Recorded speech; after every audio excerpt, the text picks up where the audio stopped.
सास की बीमारी। शादी के ठीक बाद नेहा की सास की तबीयत बहुत खराब हो गई।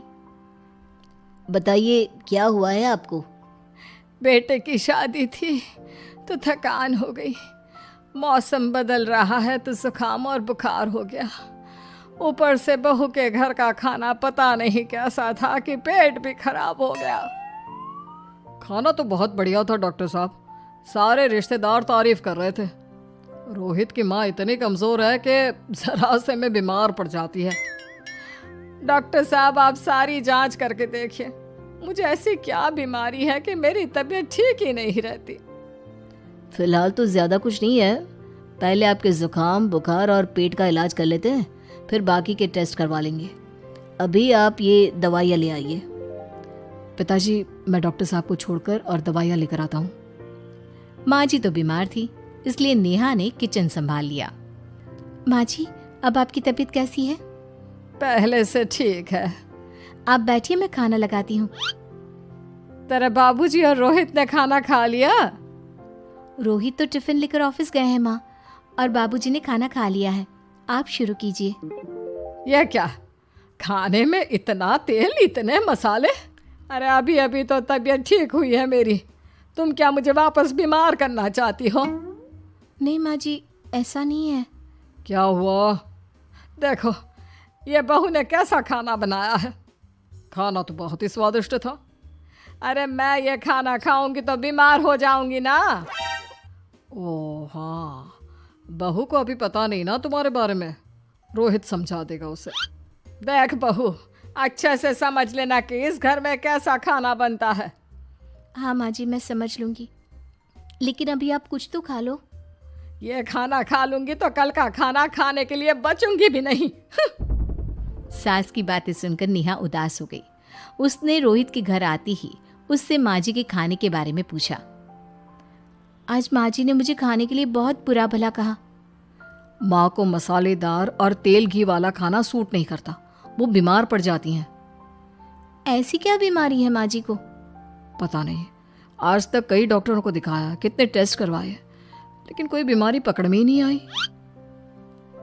नेहा को कुछ समझ में तो नहीं आया, लेकिन उसने अपनी सास के हिसाब का खाना बनाना सीख लिया।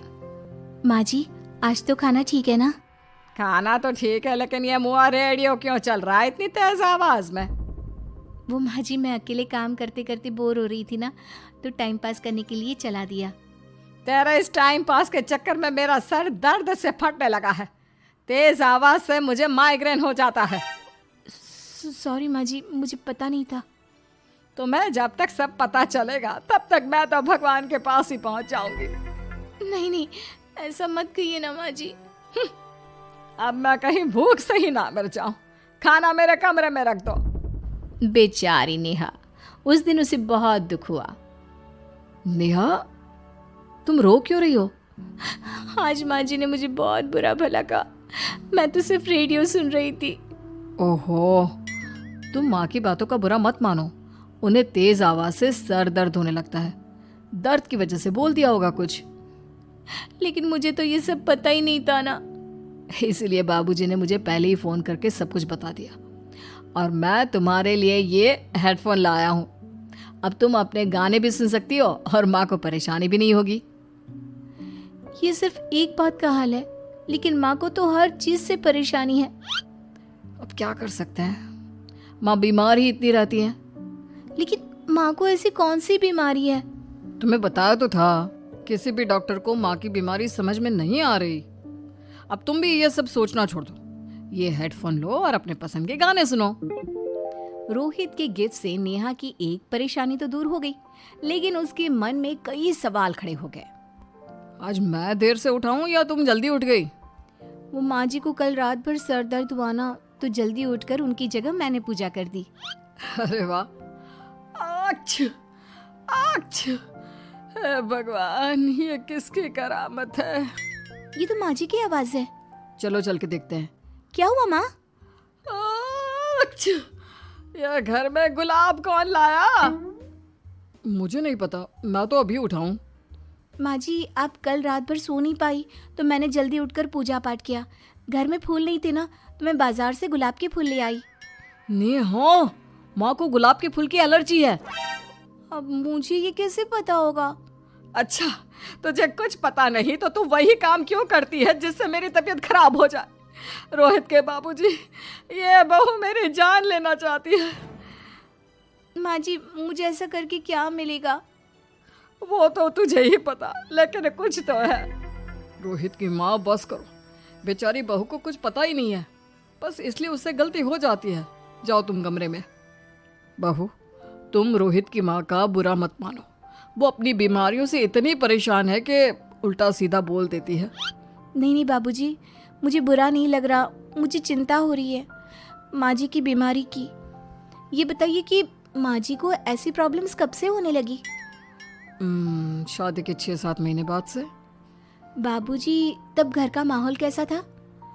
अरे भरा पूरा परिवार था। मेरे बाबूजी, माँ, काका, काकी, मेरे दोनों बड़े भाई, दोनों भाभियाँ, दोनों के 2-2 बच्चे हैं, एक छोटा भाई और एक बहन। सब साथ रहते थे। इतना बड़ा परिवार? हाँ, मैं जब 10 साल का हुआ ना, तब पापा का ट्रांसफर यहाँ हुआ।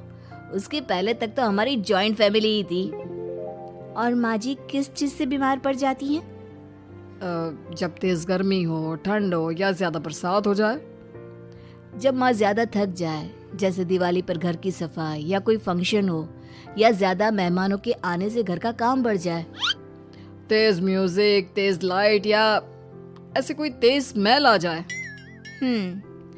तो माँ जी की ये बीमारी ठीक हो सकती है। कैसे? सब पता चल जाएगा। आप कल माँ जी की टेस्ट रिपोर्ट लेने जाने वाले हो ना? हाँ। तो सुनिए क्या करना है। अगले दिन रोहित माँ जी की रिपोर्ट्स लेकर आता है। माँ, बाबूजी, नेहा। अरे क्या हो गया रोहित? माँ जी की रिपोर्ट आ गई है।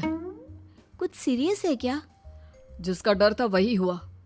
अरे गोल गोल बातें मत कर, सीधी तरफ बता बेटा, क्या हुआ है मुझे?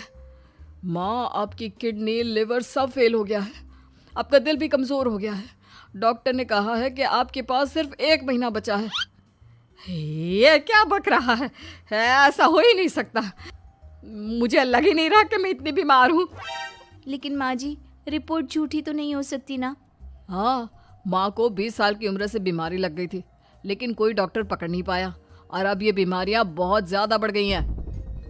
हाँ रोहित की माँ, तुम्हें याद है शादी के 6 महीने बाद से तुम बीमार रहने लगी थी। अरे लेकिन वो अलग था, मुझे ऐसी कोई बीमारी नहीं हो सकती। ये तुम कैसे कह सकती हो माँ? हाँ, तुम उस वक्त बीमार पड़ी थी ना, और अब डॉक्टर भी यही कह रहे हैं, तो सच ही तो होगा। और आप तभी से बीमारी तो रहती आई हैं। अरे लेकिन तब मैं बीमार थी ही नहीं। क्या मतलब? अरे तब मैं बीमारी का नाटक करती थी, मुझे कुछ नहीं हुआ था। ये क्या बोल रही हो?